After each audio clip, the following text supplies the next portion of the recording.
నమస్తే. లా excellence Telugu current అఫైర్స్కి స్వాగతం. ఇవాల్టి కొటేషన్ ప్లేస్లో ఒక చిన్న విషయం గురించి చూద్దామండి. సోషల్ మీడియాలో అందరూ మాట్లాడతారు కదా, మరి ఓటు వేయడానికి ఎందుకు రాలేదు అని అడిగారు మన స్టూడెంట్స్లో ఒకరు.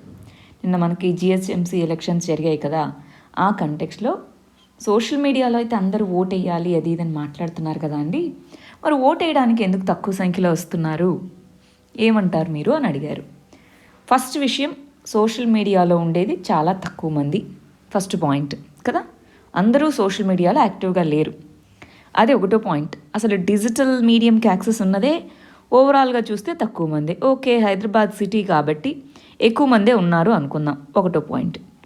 రెండో పాయింట్ వచ్చేటప్పటికి సోషల్ మీడియాలో పోస్ట్ చేయడం అనేటటువంటిది జస్ట్ అదొక క్లిక్ అవే. ఇప్పుడు ఒక విషయం చెప్తాను చూడండి, నేను ఇప్పుడు ఈ వీడియో చేయాలనుకోండి, దీనికి ఎంత ఎఫర్ట్ కావాలి. ఇప్పుడు ఏదన్నా ఒక కంటెంట్ రిలేటెడ్ వీడియో చేయాలి, ఎథిక్స్ కానీ, లేదా మనం సుప్రీంకోర్టు జడ్జిమెంట్స్ చేసాము, లేదా ఈ వీటికి ఎంత కంటెంట్ కావాలి, చాలా టైం నేను స్పెండ్ చేయాల్సి వస్తుంది అనమాట. అలా కాకుండా ఇప్పుడు ఇలాంటి విషయం ఏదో ఒకటి తీసుకొని నేను మాట్లాడాలి కూర్చొని అనుకుందాం. ఇప్పుడు మీరు అడిగిన క్వశ్చన్నే నేను ఒక టాపిక్గా తీసుకొని మాట్లాడాలంటే చాలా చాలా ఈజీ అండి, అర్థమవుతుంది. అట్లే సోషల్ మీడియాలో పోస్ట్ చేయడం ఎంత ఈజీ, కానీ మన ఓట్ వేయాలంటే దానికంటూ మనం వెళ్ళాలి, వెయ్యాలి, ప్రాసెస్. ఇప్పుడు మనకున్నటువంటి కొంతమంది, అందరూ కాదు, కొంత లేజీ లైఫ్లో సోషల్ మీడియాలో చాలా యాక్టివ్గా నీతులు చెప్పే వాళ్ళందరూ బయట చేయాల్సిన అవసరం లేదు. ఫస్ట్ అది గమనించాలండి. చెప్పడం చాలా ఈజీ, దాన్ని చేయడం అనేదే చాలా చాలా కష్టం. సో అది రెండో పాయింట్. మూడో పాయింట్ వచ్చేటప్పటికి అసలు ఎందుకు వేయాలండి ఓటు, తక్కువ మందే వచ్చారు, అసలు ఎందుకు వేయాలి ఓటు, ఇన్ని కేసులు పెరుగుతూ ఉన్నా ఏం చేస్తున్నా వీళ్ళెవరు ఏం చేయరు అని నాకు అనిపించింది అనుకోండి, నేను ఎందుకు ఓటు వేయాలి అని కొంతమంది అనుకుంటారు. ఇప్పుడు నోటా ఉంది కదా, నీకు వీళ్ళెవరూ నచ్చకపోయినా నువ్వు వెళ్ళి ఓటు వెయ్యి అని నాకు చెప్పారనుకో, నేను వేసినా సరే నాకు నా ఓటుకి అసలు రెస్పెక్ట్ లేదు కదా. 5 సంవత్సరాలకు ఒకసారి ఒక మనిషి వచ్చి కనిపించి వెళ్తాడు ఓటు కోసం మాత్రమే, ఆ తర్వాత ఏమీ లేదు. సో అలాంటప్పుడు నా ఓటుకి రెస్పెక్ట్ లేనప్పుడు నేను ఎందుకు వెళ్ళి ఓటు వేయాలి అని అనుకునే వాళ్ళు కూడా ఉంటారా, ఉండరా? అది మూడో విధమైనటువంటిది. సో మనలాంటి స్టూడెంట్స్ అక్కడ ఉన్నప్పుడు, ఫర్ ఎగ్జాంపుల్ మీలాగా స్టూడెంట్స్ ఉన్నారు, వాళ్ళకి అక్కడ ఓటింగ్ హక్కు ఉండదు, అక్కడున్న ఓటింగ్ హక్కు అనేటటువంటిది ఉండదు. సో మనం ఓన్లీ ఓటర్స్నే, అక్కడున్న వీటిలో ఓటర్స్నే కన్సిడర్ చేస్తే చాలా తక్కువ పర్సంటేజ్ ఓటు వేశారు. అదే ఏదన్నా పార్టీస్ గ్యాదరింగ్స్ కంటే వెళ్తున్నారు అంటే అక్కడ మిస్టేక్ నేను ఇండివిజువల్స్ది కాదు అని చెప్తానండి. అంటే సోషల్ మీడియాలో అది చేయి ఇది చేయి ఓటేయకపోతే ఎట్లా, డెమోక్రసీ అని చెప్పేవాళ్ళు ఓటేయకపోతే దాన్ని ఇంటిగ్రిటీ లేకపోవడము అంటారు. సో అది పక్కన పెట్టేస్తే తక్కువ మంది ఓటు వేశారు అన్నప్పుడు ఇంట్రెస్ట్ లేదు, అంతేనా? సో అది కరోనా వల్ల అని అంటే నేను అనుకోవట్లేదు, ఎందుకంటే కరోనా ఉన్నా మనం బాగానే బయటికి వెళ్తున్నాం, మరి మార్కెట్కి వెళ్తున్నాం, ఏదైనా అవసరాలు ఉంటే వెళ్తున్నాం. డెమోక్రసీ ఇంకా పెద్దది. సో అది ఇంపార్టెంట్ అని మనం అనుకుంటుంటే మనం వెళ్ళి ఓటు వేసేవాళ్ళం. ఏముందిలే, ఓటు వేసినా ఏమొస్తుంది, వేయకపోతే ఏమవుతుంది అన్న యాటిట్యూడ్ ఎప్పుడైతే ప్రజల్లో డెవలప్ అవుతుందో అప్పుడు వేయకపోయినా వేసినా ఒకటే కదా అనుకుంటాం. అంటే ఓటుకి విలువ లేదు అన్న భావన ఉంది అనేనా చాలామందిలో. కొంతమంది లేజినెస్ కోసం వేసి ఉండకపోవచ్చు, ఇంకోటి. బట్ చాలామంది వేయలేదు. ఇంతమంది వేయలేదు అంటే ఓటు వేస్తే ఏమవుద్ది, వేయకపోతే ఏమవుద్ది, మనకు వచ్చేది ఏముందిలే, మనకు పోయేది ఏముందిలే అనే యాటిట్యూడ్ ఎప్పుడైతే మనలలో డెవలప్ అవుతుందో అప్పుడు ఓటింగ్ వేయడానికి ఎక్కువ మంది చూపరు. అందుకోసమే అవేర్నెస్ అంటారు, నిజాయితీ కలిగిన వ్యక్తులు నిలబడాలి అని చెప్తూ ఉంటారు. ఇవన్నీ ఉన్నప్పుడు ఎలక్షన్కు ఉండేటటువంటి ఆ శాంక్టిటీ నిలబడుతుందండి.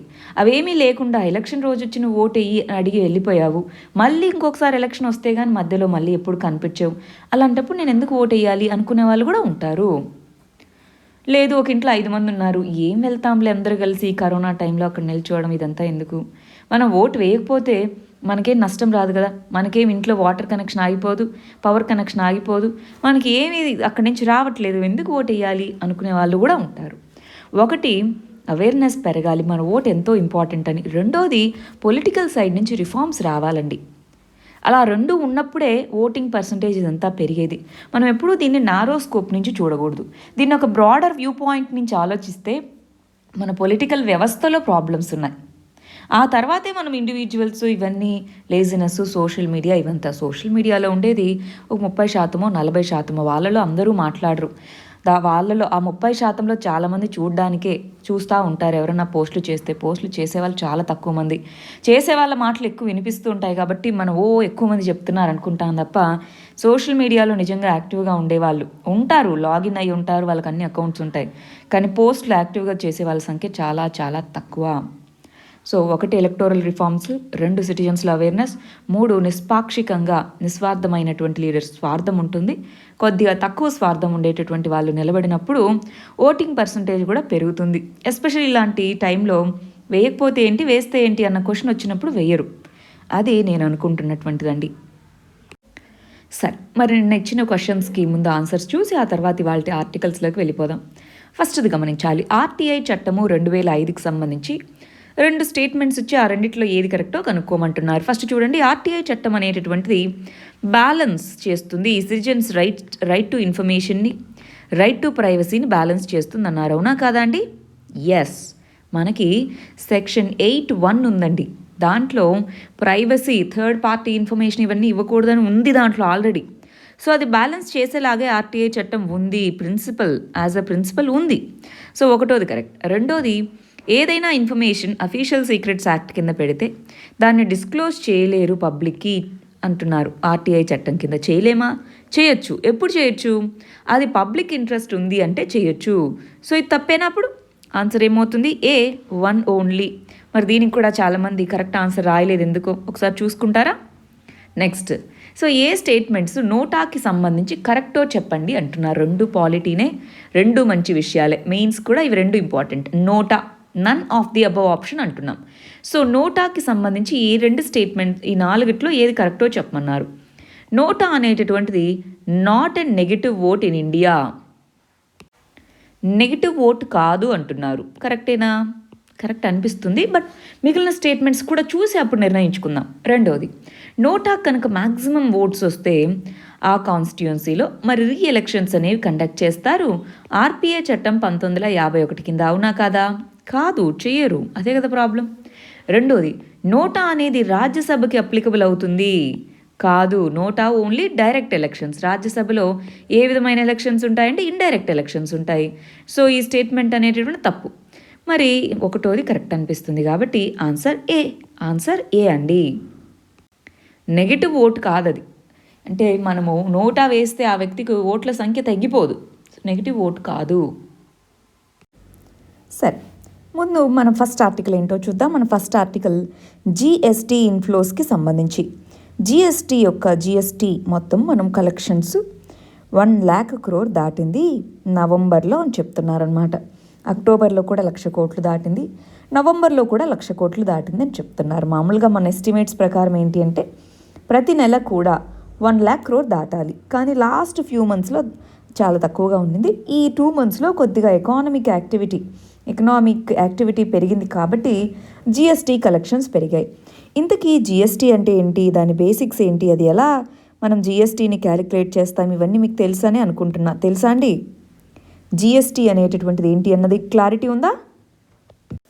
సరే, దానికి సంబంధించిన ఒక బేసిక్స్ స్లైడ్ దీన్ని నెక్స్ట్ అటాచ్ చేస్తున్నాను, ఒకసారి చూసుకోవాలి. సో ఇక్కడ ఏం చెప్తున్నారు, జిఎస్టీ వస్తు సేవల పన్ను లేదా గూడ్స్ అండ్ సర్వీసెస్ ట్యాక్స్ అంటాము. దీనికి సంబంధించి వస్తువుల మీద మరియు సేవల మీద వేసేటటువంటి పరోక్ష పన్నునే జిఎస్టీ అని పిలుస్తూ ఉంటామన్నమాట. ఇది సెంట్రల్ గవర్నమెంట్, స్టేట్ గవర్నమెంట్ కలిసి దీన్ని షేర్ చేసుకుంటాయి. సరే, ఈ విధంగా వచ్చినది మనీ అనేది వచ్చింది. అయితే దీనికి సంబంధించి ఈ ఆర్టికల్లో ఒక విషయం చెప్పడం జరిగిందండి. ఇక్కడ మనకి నంబర్స్ని హైలైట్ చేయడానికి ప్రయత్నించాను. ఇక్కడ చూస్తే ఇక్కడ ఆర్టికల్ అనేటటువంటి దాంట్లో మనకు కొన్ని విషయాలు చెప్పారు. అదేంటో మనం ఇప్పుడు చూద్దాం. బట్ ఇక్కడ మీరు గమనించి చూస్తే ఎంత గ్రోత్ ఉంది జిఎస్టీకి సంబంధించి అని చూస్తే రెడ్ కలర్లో ఉన్నది 2000 మనకి ఇప్పుడు వస్తున్నటువంటి ట్యాక్స్ కలెక్షన్స్ అన్నమాట. దీనికి సంబంధించి స్లోగా పెరుగుతూ వస్తున్నాయని చెప్తున్నారు. ఇక్కడ మాట్లాడింది దేని గురించి అంటే కంపెన్సేషన్, జిఎస్టీ కంపెన్సేషన్. జిఎస్టీ చట్టాన్ని ఇంప్లిమెంట్ చేసేటప్పుడు ఏమన్నారంటే స్టేట్స్కి కనుక జిఎస్టీ చట్టాన్ని ఇంప్లిమెంట్ చేయడం వల్ల ఒకవేళ నష్టం వస్తే ఆ నష్టాన్ని భర్తీ చేసేందుకు జిఎస్టీ కంపెన్సేషన్ చట్టం అనేది తీసుకొని వచ్చాము, దాని కింద కంపెన్సేషన్ చెల్లిస్తాము అని చెప్పారు.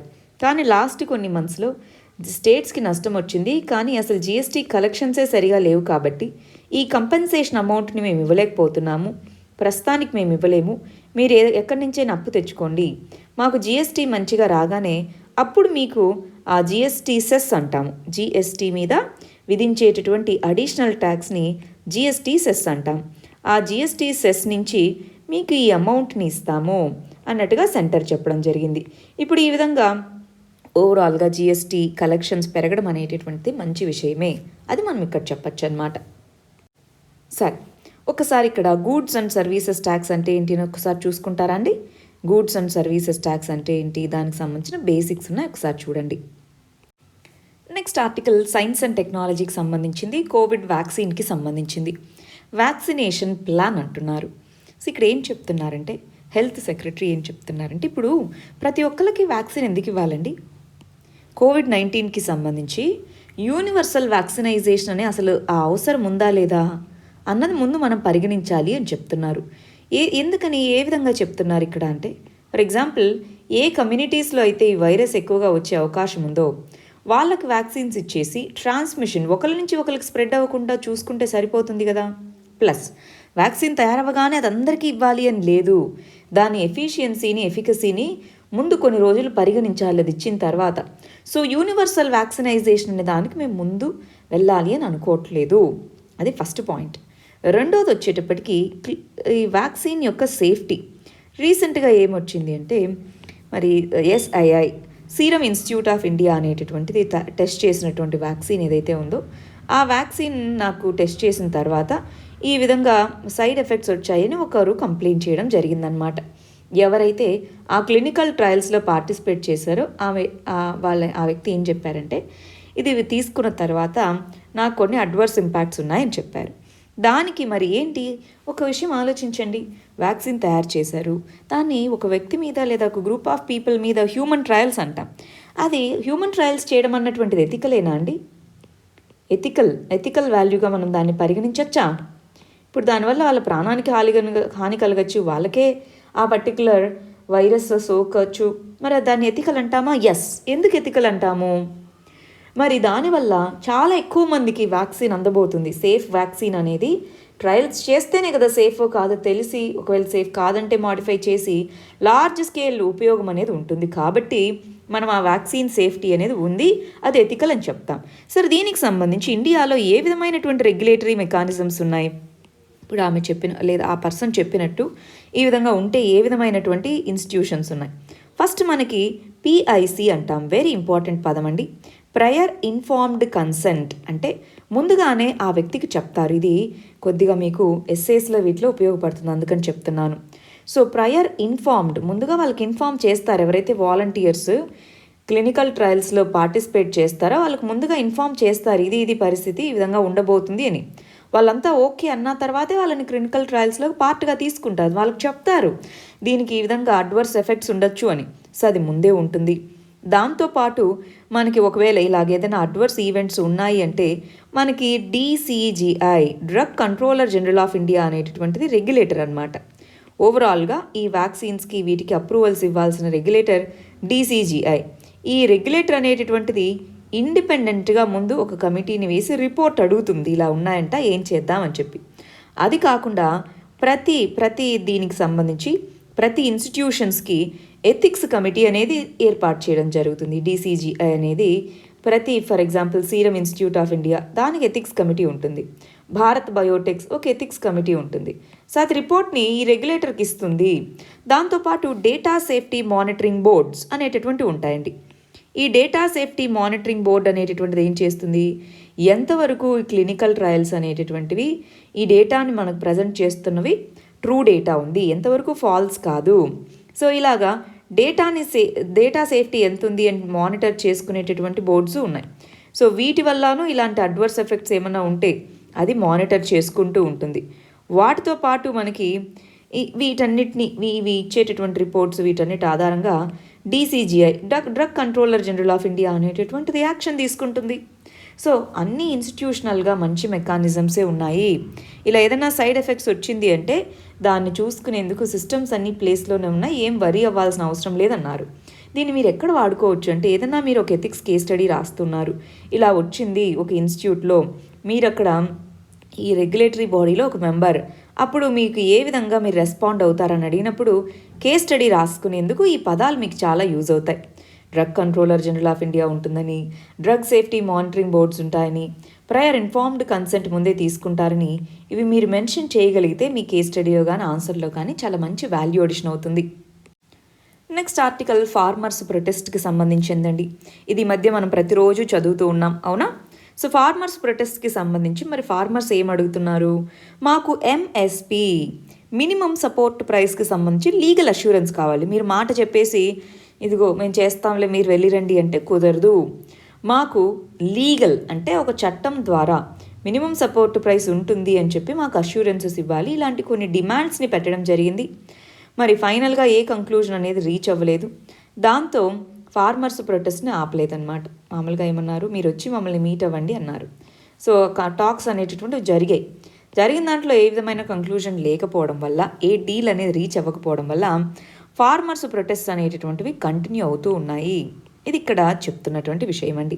వీటిలో ఈ ఎంఎస్పి అంటే ఏంటి, ఎంఎస్పి యొక్క ఇంపార్టెన్స్ ఏంటి, ఎంఎస్పి ఎందుకు కంటిన్యూ చేయాలి, ఎంఎస్పి అసలు ఎందుకు లీగల్గా తీసుకొని రావాలి అని అడుగుతున్నారన్నది ఒకసారి చూసుకుందామా? రైట్, అది ఒకసారి చదువుకుంటారా? ఇది ఎకానమీలో బేసిక్ కాన్సెప్ట్ అండి. ఎకానమీకి వెళ్ళి ఎకానమీ మీరు ఏ బుక్ అయితే చదువుతుంటారో దాంట్లో ఎంఎస్పి అనే కాన్సెప్ట్ గురించి చదువుకోవాలి. ఒక చాప్టర్లో ఒక ఇంపార్టెంట్, అగ్రికల్చర్ చాప్టర్లో ఇది ఒక ఇంపార్టెంట్ ఏరియా అన్నమాట. Next issue Shanghai cooperation organisation గురించి. సో ఇది మనం చదువుతూనే ఉన్నాము. షాంఘై కోఆపరేషన్ ఆర్గనైజేషన్ అనేది రీసెంట్గానే మనము 2-3 రోజుల నుంచి చదువుతూ ఉన్నటువంటిదే. 19th సమ్మిట్ ఇండియాలో జరగడము. సో ఇలాంటి విషయాలన్నీ మనం చూసుకున్నాము. సరే, మరి దాని బేసిక్స్ ఏంటో, అసలు దాని ఆబ్జెక్టివ్స్ ఏంటో, రీజన్స్ ఏంటో, ఎవరు మెంబర్స్, ఎక్కడెక్కడ వీళ్ళు ఉన్నారు, దాని ఇంపార్టెన్స్ ఏంటి, దాంట్లో కన్సర్న్స్ ఏంటి, ఇవన్నీ మనం మొన్న 2 రోజుల నుంచి వరుసగా చదువుకున్నాం కాబట్టి మీరు ఆ వీడియో చూసుంటారు అనుకుంటున్నాను. సరే, ఇవాళ ఆర్టికల్ నుంచి మనం తెలుసుకోవాల్సిన 2 ఇంపార్టెంట్ పాయింట్స్ ఏంటి అంటే 66 పాయింట్స్ ఈ మీటింగ్ తర్వాత ఫస్ట్ టైం ఇండియా మరి హెడ్స్ ఆఫ్ మీటింగ్ కాన్ఫరెన్స్ని కండక్ట్ చేయడం అనమాట. మనం జాయిన్ అయిందే 2017లో కాబట్టి ఫస్ట్ టైం కండక్ట్ చేస్తుంది. అయితే మన ప్రైమ్ మినిస్టర్ అటెండ్ అవ్వలేదు, వైస్ ప్రెసిడెంట్ అటెండ్ అయ్యారు. సరే, 66 పాయింట్ కమ్యూనిక్ అనేటటువంటి 66 పాయింట్స్ని డెవలప్ చేయడం జరిగిందనమాట.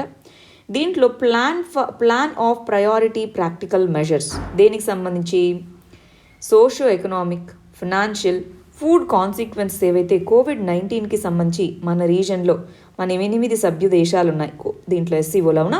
సో 8 సభ్య దేశాల ఈ గ్రూపింగ్లో ఈ కంట్రీస్ ఎదుర్కొంటున్నటువంటి సోషో ఎకనామిక్, ఫినాన్షియల్, ఫుడ్ కాన్సిక్వెన్సెస్ని ఎదుర్కొనేందుకు ప్రయారిటీ ప్రాక్టికల్ ప్లాన్ అనేది తయారు చేయడానికి అందరు మెంబర్స్ ఒప్పుకున్నారు. అదొకటి.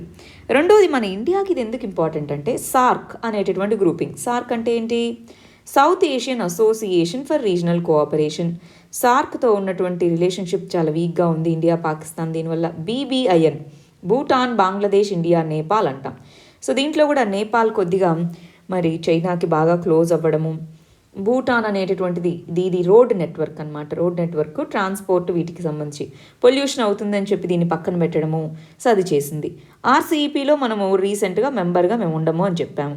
ఇలా వీటన్నిటిలోనూ మనము ఆ ఎంగేజ్మెంట్ తగ్గించాం కాబట్టి SCO అనేటటువంటిది ఒక ఇంపార్టెంట్ ఛానల్ ఆఫ్ కమ్యూనికేషన్ లాగా, ఎస్పెషల్గా మనం సెంట్రల్ ఏషియన్ ప్రాంతం, మధ్య ఆసియా అంటారు, సెంట్రల్ ఏషియన్ ప్రాంతంతో ట్రేడ్ అండ్ స్ట్రాటజిక్ టైస్ని పెంచుకోవడానికి ఇది మనకు ఇంపార్టెంట్ ప్లాట్ఫామ్ని ప్రొవైడ్ చేస్తుంది. దాంతోపాటు చైనా, పాకిస్తాన్ ఈ రెండింటితోనూ మనకు కాన్ఫ్లిక్ట్స్ ఉన్నాయి. ఇయర్ మనం గమనించి చూస్తే వీటన్నిటితో మాట్లాడడానికి, ఈ కంట్రీస్తో ఇంటరాక్ట్ అవ్వడానికి SCO అనేది ఒక ఇంపార్టెంట్ ఫోరంగా మనకు పనిచేస్తుంది.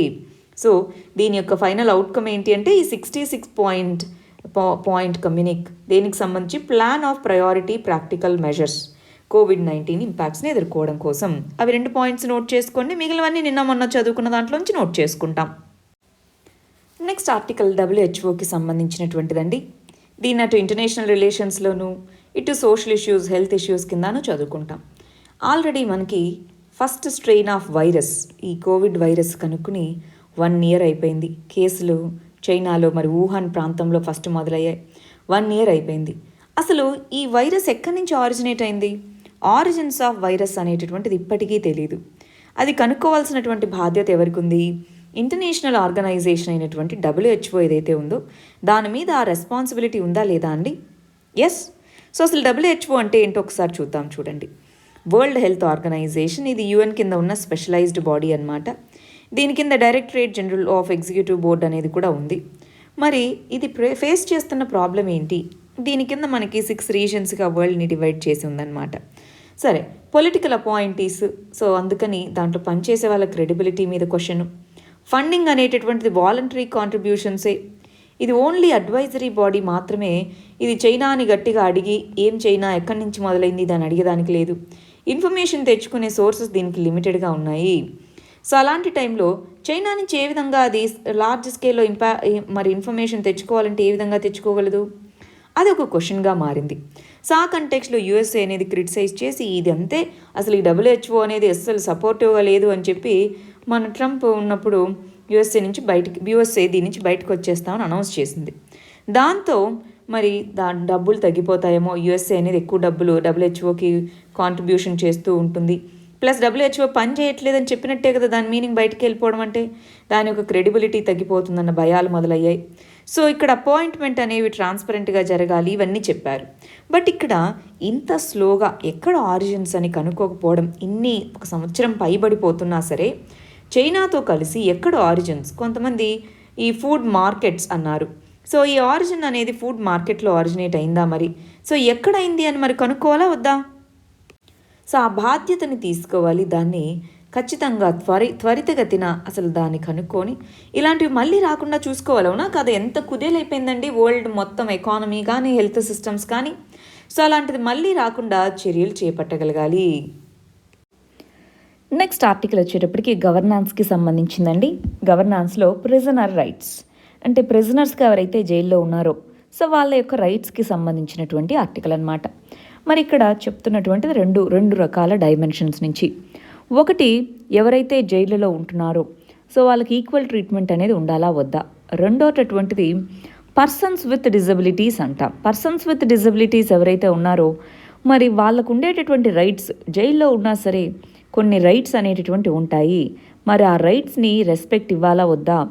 రెండోటటువంటిది సొసైటీలో కంపాషన్ అనేటటువంటి ఒక కాంపోనెంట్ ఉంటుంది. సో అది ఎంతవరకు కంపాషన్ అనేటటువంటిది ఏ కేసెస్లో మనము చూడగలుగుతున్నాము ఏంటి అన్నదానికి సంబంధించినటువంటిది అనమాట. ఈ రెండు కూడా చూద్దామండి. సో ఈ మధ్య ఏంటో ఎథిక్స్ క్లాసెస్ అన్ని మొదలుపెట్టిన తర్వాత దేంట్లో చూసినా ఒక ఎథికల్ యాంగిల్ కనిపిస్తూ ఉందన్నమాట. ఇది కూడా ఒక ఇంపార్టెంట్ ఎథిక్స్ కేస్ స్టడీ అండి. కంపాషన్ అనే దాని గురించి రాసేటప్పుడు దీన్ని మీరు రాసుకోవచ్చు. సరే, అసలు ఫస్ట్ ఇక్కడ విషయం ఏంటో చెప్తాను మీకు. భీమా కొరెగాన్ అనే ప్లేస్ తెలిసే ఉంటుంది మహారాష్ట్రలో. సో అక్కడ వైలెన్స్ జరిగింది. సో అక్కడ అల్లర్లకి కారణం అని చెప్పి కొంతమందిని అరెస్ట్ చేశారు. సో వీళ్ళలో ఈ స్టాన్ స్వామి అనేటటువంటి వ్యక్తి ఒకరు. సో ఈయనకి 80 ఏళ్ళ పైబడినటువంటి వ్యక్తి, పార్కిన్సన్స్ డిసీజ్, సో సరిగా మెమరీ కానీ ఇవంతా కొద్దిగా చాలా ముసలాయన అనమాట.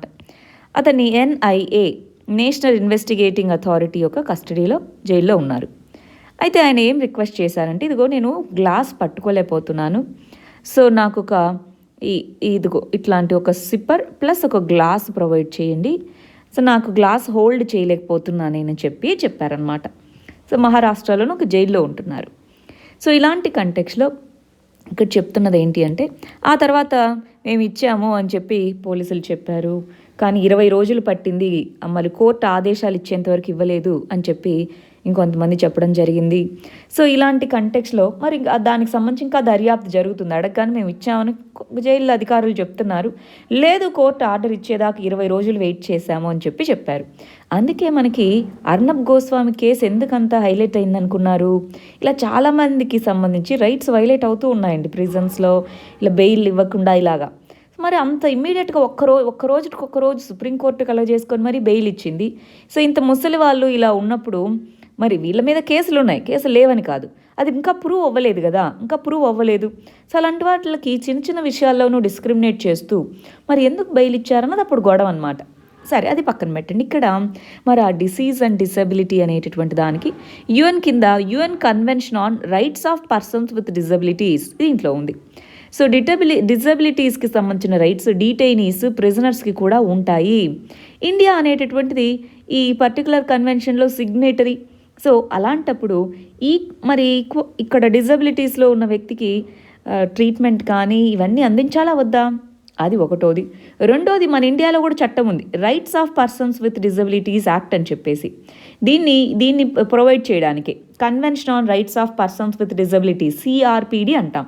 సో దీన్ని ఇంప్లిమెంట్ చేయడం కోసమే దీన్ని తీసుకొచ్చాం. డిజబిలిటీస్ ఉన్న వ్యక్తులకు కూడా right to equality, right to life and dignity, right to respect, ఇట్లా రైట్స్ అనేటటువంటివి ఇవ్వడం జరుగుతుంది అని చెప్పారు. మరి అలాంటప్పుడు మరి సరే రైట్స్ పక్కన పెడితే సొసైటీకి అంటూ ఒక కంపాషన్ అనేది ఉంటుంది కదా. ఇప్పుడు ఆ గ్లాస్ అండ్ సిప్పర్ ఇది ఇచ్చేందుకు 20 days అప్పీల్ చేసుకోవాలా? ఆ కంపాషన్ యొక్క యాబ్సెన్స్ అనేటటువంటిది సొసైటీ యొక్క డీసెన్సీని కరప్ట్ చేస్తుంది, అది ఇక్కడ చెప్తుంది. మేబీ అతను దోష అయ్యి ఉండకపోవచ్చు, ఇంకా మనకు తెలీదు. సో అతను గిల్టా అంటే తప్పు చేసిన వ్యక్తా లేకపోతే ఇన్నోసెంట్ అనేది మనకు ఇంకా తెలియదు, కోర్టు ఇంకా డిసైడ్ చేయలేదు. కాబట్టి మనం అతను క్రిమినల్ అనే ముద్ర వేయకూడదు. సరే చేశారా లేదా అన్నది కోర్టు నిర్ణయిస్తుంది, మనకు సంబంధించిన విషయం కాదు. బట్ ఆ వయసులో 85 years పైబడిన వ్యక్తికి అలా ఇవ్వడం అనే దానికి ఒకటి ఇంటర్నేషనల్గా, 2 నేషనల్గా, అసలు చట్టాలు ఇవన్నీ పక్కన పెడితే ఒక హ్యూమన్ పరంగా చూస్తే కంపాషన్ పరంగా కూడా ఇది అగేనెస్టే, అది ఈ ఆర్టికల్లో రాసినటువంటిదండి. ఒకసారి ఇవన్నీ చుట్టూ జరుగుతూ ఉన్నటువంటిది పవర్ అనేది ఎలా ఉంటుంది అన్నదానికి ఉదాహరణలుగా వీటన్నిటిని మనం పరిగణిస్తూ ఉండాలి. నెక్స్ట్ ఆర్టికల్, దీని గురించి చాలాసార్లు చదివామండి మనము. 24th వీడియోలో చదివాము, 25th వీడియోలో కూడా చదివాము. మనకి లాస్ట్ మంత్ పీకే మొహంతి అనే ఒక కమిటీ ఇచ్చిన రికమెండేషన్స్లో కార్పొరేట్ సెక్టార్ని అలో చేయండి బ్యాంకింగ్లో అన్నారు. కానీ అలా అలో చేయొద్దు అని చెప్పి చాలామంది చెప్పడం జరిగింది. సో ఎందుకు బిజినెస్ మెన్ దీంట్లో ఉండకూడదు అన్నటువంటిదే అనమాట. సో ఏమవుతుంది అలాంటప్పుడు, వాళ్ళ బిజినెసెస్కి ఫండింగ్ చేసుకుంటారు. మిగిలిన బిజినెసెస్, ఫర్ ఎగ్జాంపుల్ ఏదైనా వాళ్ళ కాంపిటీటర్ ఫర్మ్ ఉంది, సో దానికి లోన్ అనేటటువంటిది ఇవ్వకపోవచ్చు. సో ఇలాంటి ఎన్నో రకాలైనటువంటి కాన్ఫ్లిక్ట్ ఆఫ్ ఇంట్రెస్ట్ అనేటటువంటిది వచ్చే అవకాశం ఉంది. అందువల్ల బిజినెస్ మెన్ అంటే లార్జ్ కార్పొరేట్స్ బ్యాంక్స్ని రన్ చేయకూడదు అన్నది ఈ ఆర్టికల్లో సారాంశం అనమాట. ఒకసారి 24th, 25th వీడియోస్ కూడా చూసి చిన్న నోట్స్ రాసి పెట్టుకోండి. నెక్స్ట్ ఆర్టికల్ వచ్చేటప్పటికి ఎకానమీకి సంబంధించింది, railways, Indian railways. So Indian రైల్వేస్కి సంబంధించి ఒక నేషనల్ ప్లాన్ అనేటటువంటిది మేము ప్రిపేర్ చేస్తున్నాము అని చెప్పారు. ఇంకా ఫైనలైజ్ అవ్వలేదు, బట్ ప్రిపరేషన్ స్టేజ్లో ఉంది నేషనల్ రైల్వే ప్లాన్ అని చెప్తున్నారు. సో ఇప్పుడు మనకు ఉన్నటువంటి ప్రాబ్లమ్స్ ఏంటండి రైల్వేస్కి సంబంధించి? అటు ఇన్వెస్ట్మెంట్ అనేటటువంటిది ప్రాపర్గా లేదు. రైల్వేస్లో అప్గ్రేడేషన్ చేయాల్సినవి చాలా ఉన్నాయి, బట్ ఇన్వెస్ట్మెంట్ అనేటటువంటి తక్కువగా ఉంది. ఎందుకంటే వస్తున్న డబ్బులంతా ఆపరేషనల్ ఛార్జెస్కి అయిపోతున్నాయి ఇండియన్ రైల్వేస్కి. క్యాపిటల్ ఇన్వెస్ట్మెంట్కి సరిగా మనీ మిగలట్లేదు. రెండోది డిలేస్, ట్రైన్ డిలేస్ అనేటటువంటివి ముందుతో పోలిస్తే చాలా తగ్గాయి, బట్ ఇంకా ఉన్నాయి, డిలేస్ అనేటటువంటివి ఉన్నాయి. ఫ్రీక్వెన్సీ ఆఫ్ ట్రైన్స్, కొన్ని న్యూ రూట్స్ అనేటటువంటివి వేయాలి. ఫ్రీక్వెన్సీ ఆఫ్ ట్రైన్స్ అనేటటువంటివి కొన్ని రూట్స్లో తక్కువగా ఉన్నాయి, ఆ ఫ్రీక్వెన్సీ ఆఫ్ రూట్స్ అనేటటువంటివి పెరగాలి. సో దాంట్లో క్వాలిటీ ఆఫ్ సర్వీస్ అనేటటువంటిది, ఇండియన్ రైల్వేస్లో క్వాలిటీ ఆఫ్ సర్వీస్లోనూ మార్పులు తీసుకొని రావాలి అనుకుంటున్నాము.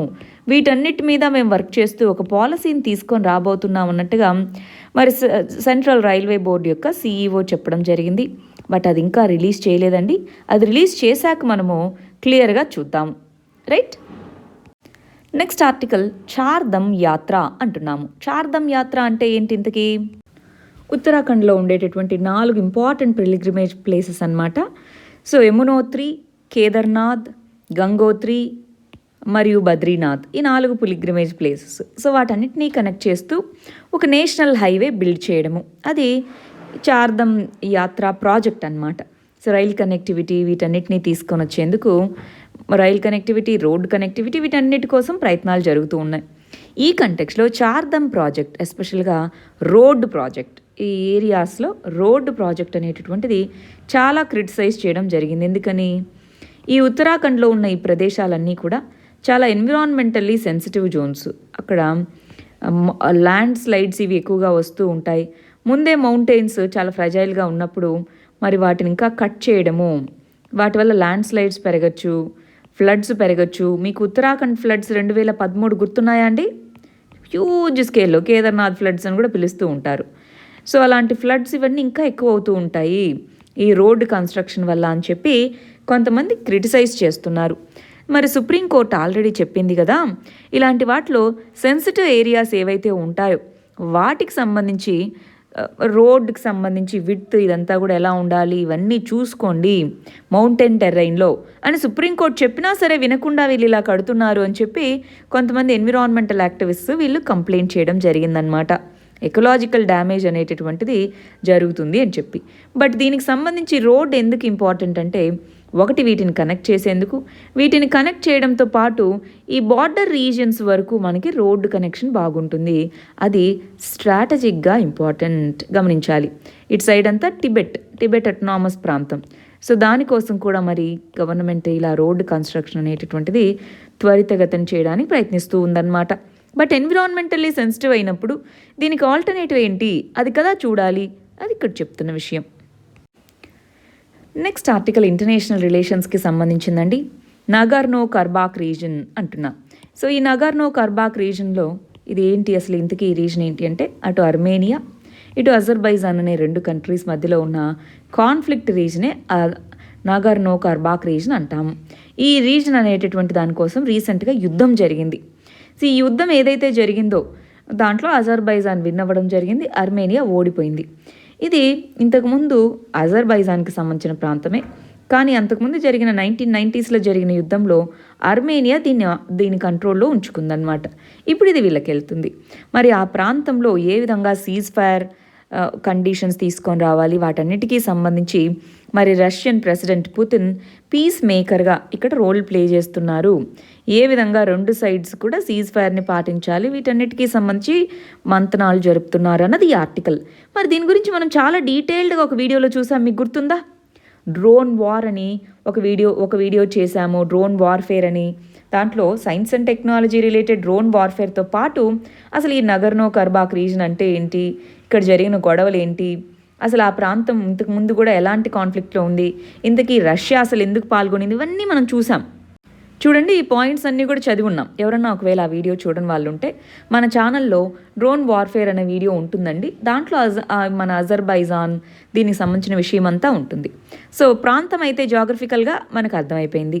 సరే, అసలు ఆ టైం లైన్ ఏంటి, వాళ్ళ మధ్య ఎందుకు గొడవలు జరిగాయి ఒకసారి చూద్దాం. చూడండి, మనకి ఆ నగర్నో కర్బాక్ అనే ప్రాంతం ఏదైతే ఉందో ఆ ప్రాంతంలో అర్మేనియన్స్ అనేవాళ్ళు మెజారిటీ, అజరీస్ అనే కమ్యూనిటీకి సంబంధించిన వాళ్ళు మైనారిటీ. 1918లో అర్మేనియా, అజర్బైజాన్ అనేవి ఇండిపెండెంట్ దేశాలుగా ఆవిర్భవించాయి రష్యన్ ఎంపైర్ నుంచి ఇండిపెండెంట్గా. 1920sలో యుఎస్ఎస్ఆర్, సోవియట్ యూనియన్ అంటాం, యునైటెడ్ యుఎస్ఎస్ఆర్ అని అంటాం అనమాట. యుఎస్ఎస్ఆర్ కిందకి వచ్చేసాయి.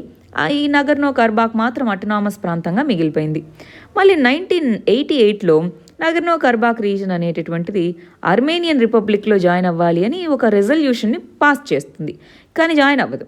1991లో మరి యుఎస్ఎస్ఆర్ డిసింటిగ్రేట్ అయిపోతుంది.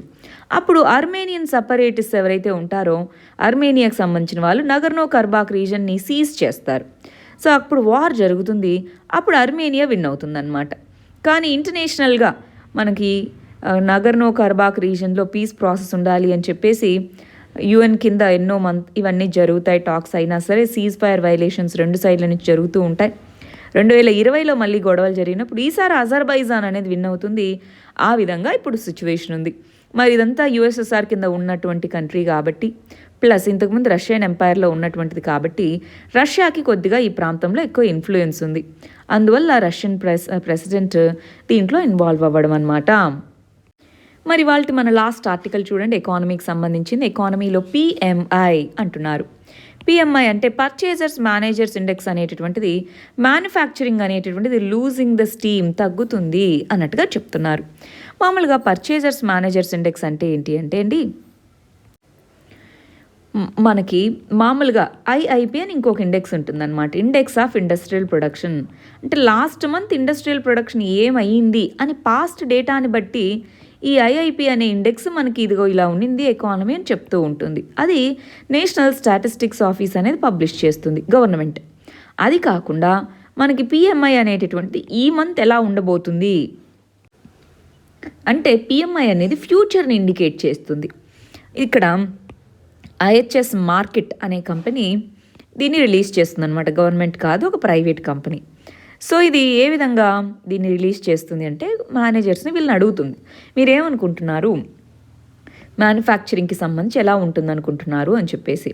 సో వాళ్ళు చెప్పే ర్యాంకింగ్ స్కోర్ని బట్టి 50 కంటే స్కోర్ పైన ఉంటే ఎకానమీలో మ్యానుఫ్యాక్చరింగ్ పెరుగుతూ ఉంది అని, 50 ఉంటే మ్యానుఫ్యాక్చరింగ్ పెద్ద గ్రోత్ లేదు అట్లే ఉంది అని, 50 కంటే తక్కువ స్కోర్ వచ్చింది అంటే మ్యానుఫ్యాక్చరింగ్ తగ్గుతూ ఉంది అని. సో 56 పాయింట్ ఎంతో వచ్చింది, కొద్దిగా పాజిటివ్గా ఉన్నా సరే గ్రోత్ అనేటటువంటిది పెరగట్లేదు ఈ మంత్ వచ్చిన ఈ పిఎంఐ కూడా అని చెప్తుంది. ఎందుకని ఆల్రెడీ మనకు తెలుసు ఎకానమీ స్లో డౌన్ అయిపోయింది, ఎక్స్పోర్ట్స్ స్లో డౌన్ అయిపోయినాయి. అందువల్ల పిఎంఐయే కాదు ఏ ఇండెక్స్ కూడా మనకి పాజిటివ్ సిగ్నల్ని చూపించట్లేదు. అది ఇక్కడ మనకు తెలుసుకోవాలి. అయితే ఇక్కడ పిఎంఐ అనేది దేనికి ఇండికేటర్ అంటే మ్యానుఫ్యాక్చరింగ్. అది కూడా ఇప్పుడు వచ్చే మంత్ ఎలా ఉంటుంది అని చెప్పేసి కాన్ఫిడెన్స్ని బట్టి, వాళ్ళు ఏం నమ్ముతున్నారు అనే దాన్ని బట్టి, ఏం జరిగింది అనే దాన్ని బట్టి ఐఐపి ఇస్తే ఏం నమ్ముతున్నారు మేనేజర్స్ అనే దాన్ని బట్టి పిఎంఐ ఇండెక్స్ డిపెండ్ అయ్యి ఉంటుంది. సరే, మరి నిన్న మనం ఒక క్వశ్చన్ ఇచ్చాం, మెయిన్స్ క్వశ్చన్. మన వాళ్ళు ఎలా ఆన్సర్ రాస్తారో చూద్దామా. ఆర్టీఐ రైట్ టు ప్రైవసీ అనేటటువంటివి లాగర్ హెడ్స్ అంటే ఏంటి, రెండు ఒకదాంతో ఒకటి కొట్లాట అంటారు, కొట్లాటకు ఉన్నాయా ఆ స్టేట్మెంట్ని అనలైజ్ చేయండి, ఆర్టీఐని దృష్టిలో పెట్టుకొని అంటున్నారు. సమాచార హక్కు అనేది అందరికీ ఉండడం జరిగింది, మరియు వాటి యొక్క ప్రాముఖ్యత ఏంటి అని రాశారండి. ఇక్కడ లాగర్ హెడ్స్ అనేటటువంటి పదానికి మీనింగ్ అర్థం కాలేదేమో, ఒకసారి నేను చెప్తాను చూడండి. లాగర్ హెడ్స్ అంటే మామూలుగా రెండు ఎద్దులు కానీ అట్లా ఒకదానికొకటి ఇట్లా కొమ్ములు రెండు ఏమంటారు, ఒకసారి ఇమేజ్ చూపిస్తాను చూడండి. ఇదిగో ఇది అన్నమాట మీనింగ్. అంటే ఆ రెండిటికి కాన్ఫ్లిక్ట్ ఉందా అని దాని మీనింగ్ అనమాట. సో మీరు రాసిన ఇంపార్టెన్స్ ఏంటి అని రాశారు కదా. సో అంటే రైట్ టు ఇన్ఫర్మేషన్ ఉంటే రైట్ టు ప్రైవసీ పోవడము, రైట్ టు ప్రైవసీని కాపాడాలి అంటే రైట్ టు ఇన్ఫర్మేషన్ లేకపోవడం జరుగుతుందా అనండి. వాటి రెండింటి మధ్య ఎంత గొడవలు ఉన్నాయి అనండి క్వశ్చన్. సరేనా, మళ్ళీ ఒకసారి క్వశ్చన్ అర్థం చేసుకొని మళ్ళీ రాయండి. సరే, ఇక్కడ చూద్దాం. సమాచార హక్కు అనేటటువంటిది ఇది. సమాచార హక్కులో గోప్యత మరియు సమాచారాన్ని తెలుసుకోవడంలో మినహాయింపు అనేటటువంటిది ఇచ్చారు. పారదర్శకత, దేశ రక్షణ, విదేశీ సహకారం, చట్టాల అమలు, వీటన్నిటికీ సంబంధించి మరి ఎక్సెప్షన్స్ అనేటటువంటివి ఉన్నాయి. అంటే ఇక్కడ గోప్యతని దీన్ని రెండింటినీ బ్యాలెన్స్ చేస్తున్నారు అన్నట్టుగా చెప్తున్నారు. ఇది పాలిటీ క్వశ్చన్ అనమాట. పాలిటీ క్వశ్చన్ కాబట్టి వీటిలో రాసేటప్పుడు ఇలాగ ఏదైనా మీరు రాస్తున్నప్పుడు ఏం ఎక్సెప్షన్స్ అనేది మీరు రాయాల్సిన అక్కర్లేదండి. ఆ రెండింటిని బ్యాలెన్స్ చేయడానికి ఫర్ ఎగ్జాంపుల్ ఏదైనా సుప్రీంకోర్టు జడ్జిమెంట్ ఉందా, ఇలాంటివి ఏమన్నా మీరు రాసుకోగలగాలి. సరేనా, ఇలా కాదనమాట ఆన్సర్ అనేటటువంటిది. ఆ రెండు ఎలా బ్యాలెన్స్ అవుతున్నాయన్నది మీరు ఎగ్జాంపుల్స్ చూపించాలి.